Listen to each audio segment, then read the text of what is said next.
నమస్తే, ఓం శాంతి కార్యక్రమానికి స్వాగతం. ఓం శాంతి కార్యక్రమంలో ఇవాళ మనం తెలుసుకోబోయే అంశం వర్క్ అండ్ లైఫ్ బ్యాలెన్స్ గురించి. ఇటు వర్క్ ప్లేస్లోనూ అటు లైఫ్లోనూ బ్యాలెన్స్ చేసుకోవడం ఎలాంటి ప్లానింగ్స్ అవలంబిస్తే ఈ రెండు బాధ్యతల్ని సక్రమంగా నిర్వర్తిస్తామో ఇవాళ ఎపిసోడ్లో సిస్టర్ వసంత గారు మనకు తెలియజేస్తారు. నమస్తే వసంత గారు, ఓం శాంతి. చాలామంది గందరగోళ పడుతూ ఉంటారు ఒక విషయం గురించి, ఏంటంటే వర్క్ అండ్ లైఫ్ ఈ రెండింటినీ బ్యాలెన్స్ చేసుకోవటం. ఎందుకని అంత గందరగోళానికి కారణం అంటారు? ఓం శాంతి. యాక్చువల్గా చాలా మంచి క్వశ్చన్ ఇది. ఎందుకంటే ఇది ఒక బర్నింగ్ టాపిక్ ఈ రోజుల్లో. ప్రతి ఒక్కళ్ళు కూడా working professionals, at the same time ఇంట్లోనూ చూసుకోవాలి, ఇంట్లో ఉన్నటువంటి బాధ్యతల్ని చూసుకోవాలి, అక్కడ కూడా చాలా ఎఫిషియెంట్గా వర్క్ చేయాలి. అంటే రెండు ఫీల్డ్స్లో కూడా ఈక్వల్లీ ఇంపార్టెంట్ ఫీల్డ్స్ అనమాట. రెండు చాలా ఇంపార్టెంట్, చాలా ఇంపార్టెంట్. మరి రెండిట్లో కూడా ఎఫిషియన్సీ కావాలి. సో ఇక్కడే మనం చూస్తూ ఉంటాం నిత్య జీవితంలో ప్రతి ఒక్కళ్ళు చాలాసార్లు అనుకుంటాం అనమాట, కేవలం మహిళలే they are going through that problem అని. కానీ వాస్తవంగా చూసినట్లయితే కేవలం మహిళలు కాదు, ప్రతి ఒక్కళ్ళు కూడా ఈరోజు ఆ ప్రాబ్లంతో సతమతం అవుతూ ఉన్నారు. సో ఇది చాలా మంచి topic, work life balance.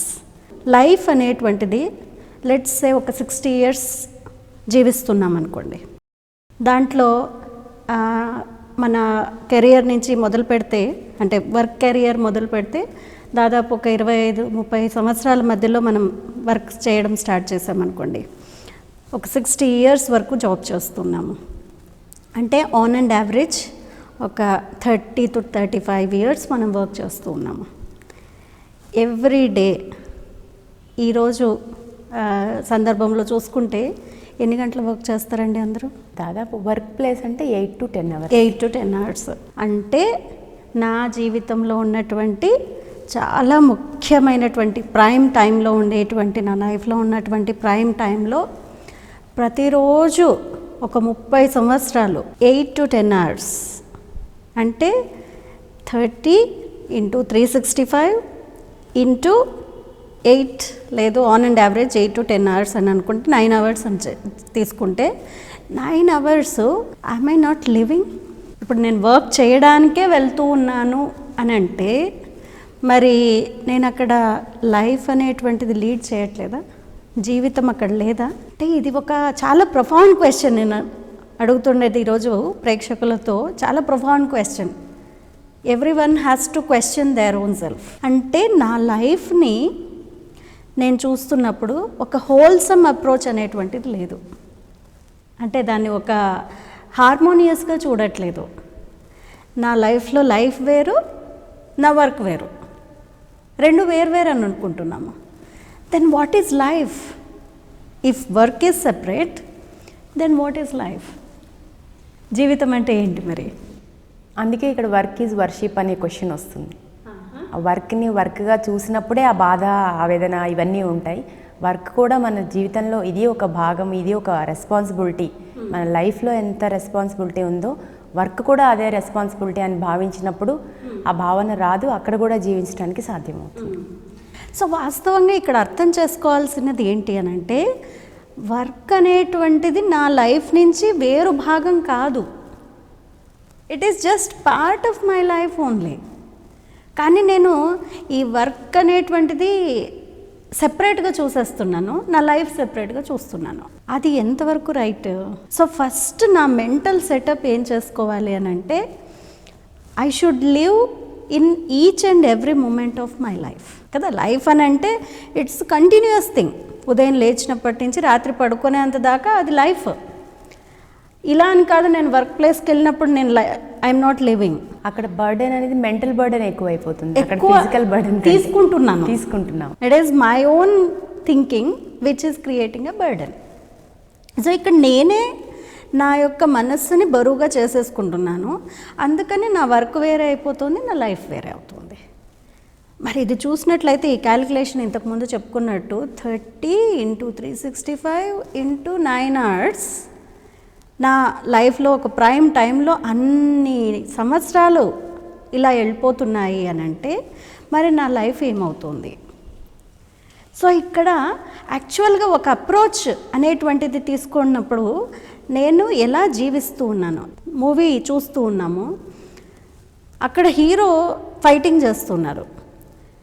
As if మనకి ఇక్కడ ఏదో అయినట్టు వాడిని బాగా కొట్టు, బాగా ఫైట్ చేయి అంటే ఐఎమ్ లివింగ్. ఆ హీరో ఏదైతే చేస్తూ ఉన్నారో not only the hero is doing, నేనేమనుకుంటున్నాను యాజ్ ఇఫ్ నేనే ఉన్నట్టు ఫీల్ అవుతున్నాను అక్కడ కదా. Sachin Tendulkar when he was batting, ఆయన ఎక్కడో బాంబేలో ఎక్కడో స్టేడియంలో చేస్తూ ఉన్నారు. కానీ నేను ఇక్కడ కూర్చొని లేదు ఇంకెక్కడో ఏ వెస్టిండీస్లోనో ఏ ఇంగ్లాండ్లోనో ప్లే చేస్తూ ఉన్నారు. కానీ నేను ఇక్కడ కూర్చొని ఎంత ఎంగ్రాస్ అవుతున్నానంటే ఆ క్రికెట్లో యాజ్ ఇఫ్ నా ఎదురుగా ఆడుతున్నట్టు ఉంది. ఎందుకని వాళ్ళు అలా చేస్తున్నప్పుడు నేను ఎందుకు అంత ఫీల్ అవుతూ ఉన్నాను? వాస్తవంగా Sachin never thought that his play is different and his life is different. For him cricket itself is life. ఒక సినిమా యాక్టర్ ఎవరైనా తీసుకున్నారనుకోండి, అమితాబ్ బచ్చన్ని తీసుకున్నారనుకోండి, he is living when he is acting. అందుకే అంత గొప్పవారయ్యారు. సో వీరు ఎవరిని తీసుకున్నా కానీ ఇలా లైఫ్లో ఇప్పుడు చూడండి, బాలసుబ్రహ్మణ్యం గారు చక్కగా పాడుతూ ఉన్నారు. వారు పాడుతూ ఉంటే మనం కూడా దాంట్లో లీనమైపోతూ ఉన్నాము. అంటే ఆయన పాడుతున్నప్పుడు జీవిస్తూ ఉన్నారు దాంట్లో. లతా మంగేష్కర్ గారు ఉన్నారు, పాడుతూ ఉంటే కళ్ళల్లో నీళ్ళు వచ్చేస్తూ ఉన్నాయి, ఎదురుగా లేరు, కానీ నేను అంతర్లీనం అయిపోతూ ఉన్నాను. అంటే when she is singing, she is living in that singing. అందుకని ఇతరులకు కూడా ఆ ఫీలింగ్ అనేటువంటిది కలుగుతూ ఉంది. సో ఏ లైఫ్, ఏ ప్రొఫెషన్లో కానీ ఒక ఉన్నతమైనటువంటి మెట్టులో వెళ్ళినటువంటి వాళ్ళు ఎప్పుడు కూడా చూసినట్లయితే వాళ్ళ లైఫ్ సెపరేట్, వాళ్ళ ప్రొఫెషన్ సెపరేట్ అనుకోలేదు. Profession is part and parcel of their life. అందుకనే ఇంట్లో ఎలా అయితే 110% ఇస్తున్నారో అలాగే వారి ప్రొఫెషన్లో కూడా 110% ఇస్తున్నారు. అందుకనే అక్కడ there is no difference. Work వేరు, లైఫ్ వేరు. అసలు యాక్చువల్గా చూసినట్లయితే ఈ టాపికే లేదు. Where is the balance then? There is only one thing is there. ఒక లైఫ్ ఒకటే ఉంది, అట్లాంటప్పుడు బ్యాలెన్స్ చేయడం ఏముంది? వర్క్ వేరు, లైఫ్ వేరు కాదు, రెండు ఒకటే అయినప్పుడు ఇంకా బ్యాలెన్స్ చేసేది ఏముంది? యాక్చువల్గా ఇది నథింగ్ ఈజ్ లైక్ దట్. కానీ ఈరోజు మన యాంత్రిక జీవితంలో మన మైండ్ బరువుగా చేసేసుకొని ఇది వేరు, ఇది వేరు, ఇంకొకటి వేరు. నేను సొసైటీలో ఉన్నప్పుడు ఒకలాగా జీవిస్తూ ఉన్నాను, ఇంటికి వచ్చిన తర్వాత ఒకలాగున్నాను, అదే ఆఫీస్లో ఉన్నప్పుడు ఇంకోలాగున్నాను. అంటే నా రోల్స్ని బట్టి నేను మారిపోతూ ఉన్నాను. నా ఒరిజినాలిటీ ఏదైతే ఉందో ఈరోజు అది ఐడెంటిటీ, ఓన్ ఐడెంటిటీ మిస్ అయిపోయింది. అది చంపేస్తూ ఉన్నాను కదా. ఇక్కడ నన్ను ఒక 50 మంది చూస్తూ ఉన్నారు. I'm on the stage, now I'm in front of you on the TV. So what is Vasantha is different from what is real life అని అన్నప్పుడు నేను చెప్పే మాటకి ఇంపాక్టే లేదు కదా. సో ఈరోజు నా ఐడెంటిటీ ఒక్కొక్క క్షణంలో ఒక్కొక్క చోట మారిపోతూ ఉన్నప్పుడు అలాంటప్పుడు తప్పకుండా నేను బ్యాలెన్స్. సో వాస్తవంగా ఇక్కడ నేను అర్థం చేసుకోవాల్సింది ఏంటి అని అంటే, I should be same, I should be only one, I'm wholesome. So యాక్చువల్గా ఎప్పుడైతే నేను ఆ హోల్సమ్ అప్రోచ్ తీసుకొని వస్తానో, I should be one in front of my kids. ఇంట్లో పిల్లల ముందు ఒకలాగా ఉన్నాను, ఆఫీస్కి వెళ్ళిన తర్వాత యాజ్ ఎ బాస్ ఇంకొకలాగా ఉన్నాను, సొసైటీలో యాజ్ ఎ సిటిజన్ ఒకలాగా ఉన్నాను. ఇలా కాకుండా నేను ఎప్పుడైతే ఒకేలాగా జీవిస్తానో అప్పుడు there is no need for balancing. So spirituality మనకేం నేర్పిస్తుంది అని అంటే, నేను ఎప్పుడు నన్ను నాలాగా ప్రజెంట్ చేయడం, అప్పుడు ఆటోమేటిక్గా అన్ని లైన్లో ఉంటాయన్నమాట. కానీ ఈరోజు అలా చేయలేకపోతున్నాను కాబట్టి అట్లీస్ట్ కొన్ని బ్యాలెన్సెస్ అయితే చేయాల్సి వస్తుందన్నమాట. సో లైఫ్లో చాలా బ్యాలెన్సెస్ అవసరం. ఎందుకంటే అన్ని పరిస్థితులు ఎప్పుడూ ఒకేలాగా ఉండవు, క్షణక్షణం మారుతూ ఉన్నాయి. దానికి అనుసారంగా నేను అటు నా సంబంధాలలో కూడా రిలేషన్షిప్స్ బ్యాడ్ చేసుకునేలాగా కాకుండా ఇంకొకటి నా ఎఫిషియన్సీ లేదు, నా కాన్షియస్నెస్ని కిల్ చేసే విధంగా నన్ను నేను చంపుకొని బతుకుతున్నాను, ఆ విధంగా కూడా కాకుండా ఉండాలి అని అంటే తప్పకుండా కొన్ని బ్యాలెన్సెస్ అనేటువంటివి సో మీరు చెప్పారు కదా కొన్ని బ్యాలెన్సెస్ అవసరము, చాలా బ్యాలెన్సెస్ ఉంటాయి అని. అసలు మొత్తం మీద చూసుకుంటే ఎన్ని బ్యాలెన్సెస్ ఉంటాయంటారు? యాక్చువల్గా ప్రతి క్షణంలో కూడా బ్యాలెన్స్ అవసరం అండి కదా. ఇప్పుడు చూడండి, కొన్నిసార్లు చాలా ర్యాషనల్గా ఆలోచిస్తున్నాం, అంటే ఓన్లీ లాజికల్గానే ఆలోచిస్తూ ఉన్నాను. అలాగే ఉంటే ఎప్పుడు పనులు అవుతాయా అని అంటే అది కూడా లేదు. ఇంట్యూటివ్నెస్ కూడా కావాలి, అంటే హృదయపూర్వకంగా కూడా ఉండాలి. అట్ ద సేమ్ టైం ఊరికే ప్రేమ ఒకటే ఉందా అని అంటే అదొకటి దాంతో కూడా వర్క్ చేయలేము. చాలామంది అంటూ ఉంటారు, సిస్టర్ ప్రేమగా ఉండండి అని అంటారు కదా. మరి అట్లాంటప్పుడు పిల్లలు ప్రేమగా చెప్తే ఎవరైనా వింటారా? ఈరోజు ఒక సర్కస్ పైన వెళ్తున్న, సర్కస్లో చాలా రకాలైనటువంటి ఫీట్స్ చేస్తూ ఉంటారు. చిన్న తాడు పైన నడుస్తూ ఉంటారు, చిన్న అమ్మాయి నడుస్తూ ఉంటుంది. ఆ అమ్మాయికి చుట్టూ ఎన్ని డిస్ట్రాక్షన్స్ ఉంటాయో. యాక్చువల్గా చూసినట్లయితే చప్పట్లు కొట్టే వాళ్ళు ఉంటారు, ఈలలు వేసే వాళ్ళు ఉంటారు, కొంతమంది భయపెట్టే వాళ్ళు ఉంటారు.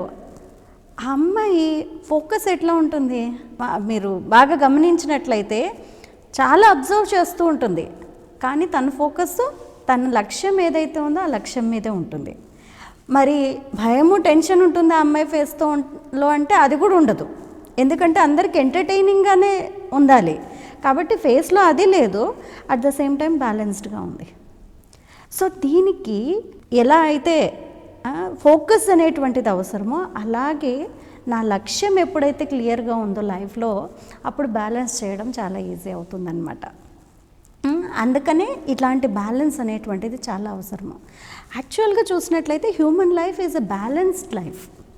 మనకి చిన్నప్పటి నుంచి చూసినా, లేదు పురాతన కాలం నుంచి శాస్త్రాలు వేదాల సమయంలో నుంచి చూసినా కానీ అన్నిటినీ బ్యాలెన్స్డ్గానే చూపించారనమాట. వ్యవహారము, పరమార్థం రెండిటి యొక్క బ్యాలెన్స్ కావాలి. సో నేను పూర్తిగా వ్యవహారంలోనే ఉండిపోయాను, లేదు నన్ను నేను గురించి అర్థం చేసుకోలేదు, దానికోసం టైం స్పెండ్ చేయలేదు అని అనుకుంటే టెన్షన్లోకి వచ్చేస్తాం. సో వ్యవహారము ఉండాలి, పరమార్థము ఉండాలి. కానీ ఈరోజు నేను ఓన్లీ వ్యవహారానికే టైం ఇచ్చేస్తూ ఉన్నాను అనమాట. నాకెక్కడుందండి టైము అని అంటాము. ఏమైనా చెప్పామనుకోండి, మన దగ్గరికి చాలామంది వస్తూ ఉంటారు. ఒకసారి అలాగే ఒక మంచి కార్పొరేట్ నుంచి వచ్చినటువంటి ఒక స్కూల్ నుంచి వచ్చారనమాట టీచర్స్. వాళ్ళని జస్ట్ ఐస్ బ్రేకింగ్ సెషన్ మాట్లాడుతూ ఉన్నప్పుడు అడిగాను అనమాట, what is the purpose of life, జీవితం లక్ష్యం ఏంటి? ఒక మేడము చాలా బరువుతో లేచారనమాట చెప్పడానికి కోసము. ఎక్కడుందండి మా టైం, ఎక్కడుందండి, పూర్తి రోజంతా స్కూల్లోనే సరిపోతుంది. ఆవిడ చెప్పడం మొదలుపెట్టారనమాట. పొద్దున ఎప్పుడు 4-4:30కు లేస్తాము, లేచిన వెంటనే ఇంకా అందరికీ టిఫిన్లు, భోజనాలు అన్నీ రెడీ చేయాలి, ప్యాకింగ్ చేయాలి, అటు పిల్లలకు పెట్టాలి, భర్తకు కూడా పెట్టాలి, అన్నీ రెడీ చేసి ఇవ్వాలి అందరికీ. ఆ తర్వాత వాళ్ళందరినీ పంపించిన తర్వాత నేను రెడీ చేసుకొని బస్సులో కూర్చొనేప్పటికి 7:30. అసలు ఈ కష్టాలకి ఎండే లేదు. So where is my time sister అని అడిగాను అనమాట. So where is me time అంటే am I not living when I am in the school? ఈ క్వశ్చన్ అడిగే అప్పటికే ఒక పెద్ద చేంజ్ అనమాట, ఒక పెద్ద రియలైజేషన్. అంటే నేను ఇప్పటిదాకా వర్క్ లాగానే చూస్తున్నాను కానీ ఒక జీవితము అని చూడట్లేదు. అందుకనే అక్కడ ప్రెషర్ని క్యారీ ఆన్ చేస్తూ ఉన్నాను. సో ఈ రోజు నుంచి అట్లీస్ట్ నేను ఆ యొక్క కాన్షియస్నెస్ క్రియేట్ చేసినా కానీ అది కూడా నా లైఫే. Let me live in a way which I'm living. ఇంట్లో ఎలా అయితే లైఫ్ని లీడ్ చేస్తున్నానో అలాగే ఇక్కడ కూడా. This is a big family. ఒక ఆర్గనైజేషన్లో ఉన్నాను అని అంటే ఇది చాలా పెద్ద ఫ్యామిలీ. సో ఇక్కడ కూడా నా ఫ్యామిలీ మెంబర్సే. ఇంట్లో ఏం పోట్లాట్లు రావా? ఇంట్లో ఎప్పుడు టెన్షన్ క్రియేట్ అవ్వదా? కానీ అక్కడ నేను ఇది నాది అనేటువంటి ఫీలింగ్తో ఉన్నాం కాబట్టి ఎన్నొచ్చినా కానీ సర్దుకుంటూ వెళ్ళిపోతూ ఉన్నాను. ఇక్కడ జస్ట్ నేను 8 hours ఉద్యోగం చేస్తున్నాను శాలరీ కోసం, అందుకని ఇది వేరు. సో ఇక్కడ కూడా నేను ఇదొక నా గ్లోబల్ ఫ్యామిలీ అని అనుకున్నప్పుడు ఇక్కడ ఉండేటువంటి వాళ్ళు కూడా నా ఫ్యామిలీ మెంబర్స్ అని అనుకున్నప్పుడు దీన్నే చాలా చక్కగా శాస్త్రాలలో వసుదైవ కుటుంబకం అని అన్నారనమాట. అందరితో ఒక గ్లోబల్ ఫ్యామిలీగా కలిసిమెలిసి ఉన్నప్పుడు ఇంకా అక్కడ మనస్పర్ధలకి తావే లేదు. వచ్చినా కానీ సర్దుకునేటువంటి శక్తి అనేటువంటిది ఉంటుంది. ఎందుకంటే ఏ దారి కూడా it's not a rosy path, చాలా చక్కగా ఎలాంటి కష్టాలు ఏమి ముళ్ళు లేకుండా ఉన్నాయి అనేటువంటిది. ఎందుకంటే ఏ ఇద్దరి మనస్తత్వాలు ఒకేలా ఉండవు కాబట్టి అది తప్పనిసరి పరిస్థితి అలాంటివి ఎదుర్కోవడం. సో ఇక్కడ నాకు అసలు కష్టాలే రావా అనేది కాదు, వచ్చినప్పుడు నేను ఎలా అధిగమించాలి, నా మెంటల్ స్టేట్ ఎలా ఉంది, ఆ టైంలో నేను ఎలాంటి కన్ఫ్యూజన్లో వస్తున్నాను, ఎలాంటి ఫ్రస్ట్రేషన్లో వస్తున్నాను, ఆ ఫ్రస్ట్రేషన్ కానీ కన్ఫ్యూజన్ కానీ ఎంత టైం కంటిన్యూ అవుతుంది. ఎందుకంటే ఈరోజు 10 ఏళ్ల క్రితం జరిగినటువంటి విషయం కూడా నా లోపల ఎంత ఫ్రెష్గా ఉంది అని అంటే చాలాసార్లు వాళ్ళని ఎదురుగా చూడంగానే అవే సంఘటనలు గుర్తొస్తూ ఉన్నాయి. అంత ఫ్రెష్గా నెగటివ్ మెమరీస్ని నేను పెట్టుకున్నప్పుడు ఎదురుగా వాళ్ళతో ఎలా మంచిగా మెలగలుగుతాను కదా. సో ఇక్కడ నేను ఎంత క్యారీ ఆన్ చేస్తున్నాను అనేటువంటి మాట అన్నమాట. ఇలాంటివి కొంచెం మన లైఫ్లో తీసుకున్నట్లయితే ఆటోమేటిక్గా చాలా హ్యాపీగా స్ట్రెస్ ఫ్రీ లైఫ్ని లీడ్ చేయగలుగుతాం.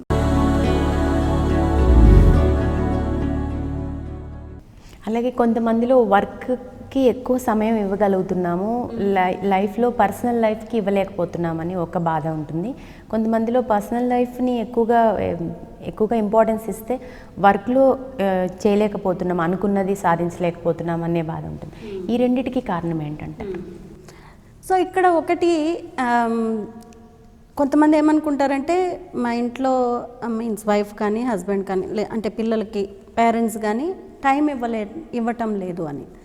ఒకటి ఫిజికల్గా టైం ఇవ్వటం లేదు, రెండోది టైం ఇచ్చినప్పుడు how much are you present, అది కూడా చాలా ఇంపార్టెంట్ కదా. నేను ఇక్కడే ఉన్నాను మీ ముందర ఫిజికల్గా, కానీ I'm absent, I'm busy with my devices. ఈరోజు చాలా రకాలైనటువంటి సాధనాలు ఉన్నాయి మన చేతిలో. నా పక్కన ఉన్న వాళ్ళతో మాట్లాడడానికి టైం లేదు, కానీ వేల మైళ్ళ దూరంలో ఉండేటువంటి వాళ్ళతో ఉండడానికి మాత్రం టైం ఉంది. సో ఒకటి quantity time, but how qualitative that quantity time is. ఇది ఈవెన్ పిల్లలు కూడా ఈరోజు కోరుకోవడము ఫుల్ టైం మీరు మా దగ్గర ఉండండి అని కూడా అనట్లేదు. ఎందుకంటే వారికి కూడా వాళ్ళ ప్రైవసీ కావాలి ఈరోజు, అవునా కాదా? చూసినట్లయితే వాళ్ళకు కూడా ప్రైవసీ కావాలి. సో ఇక్కడ మొత్తం నా అవేర్నెస్ ఎలా ఉంది అనేటువంటిది, ఆ క్వాలిటీ టైం స్పెండ్ చేయాలి అని అంటే నా అవేర్నెస్ ఎలాంటి విధంగా ఉంది అని. ఇంకొకటి కొన్నిసార్లు మనము ఇంబ్యాలెన్స్ చేసేస్తూ ఉంటాము.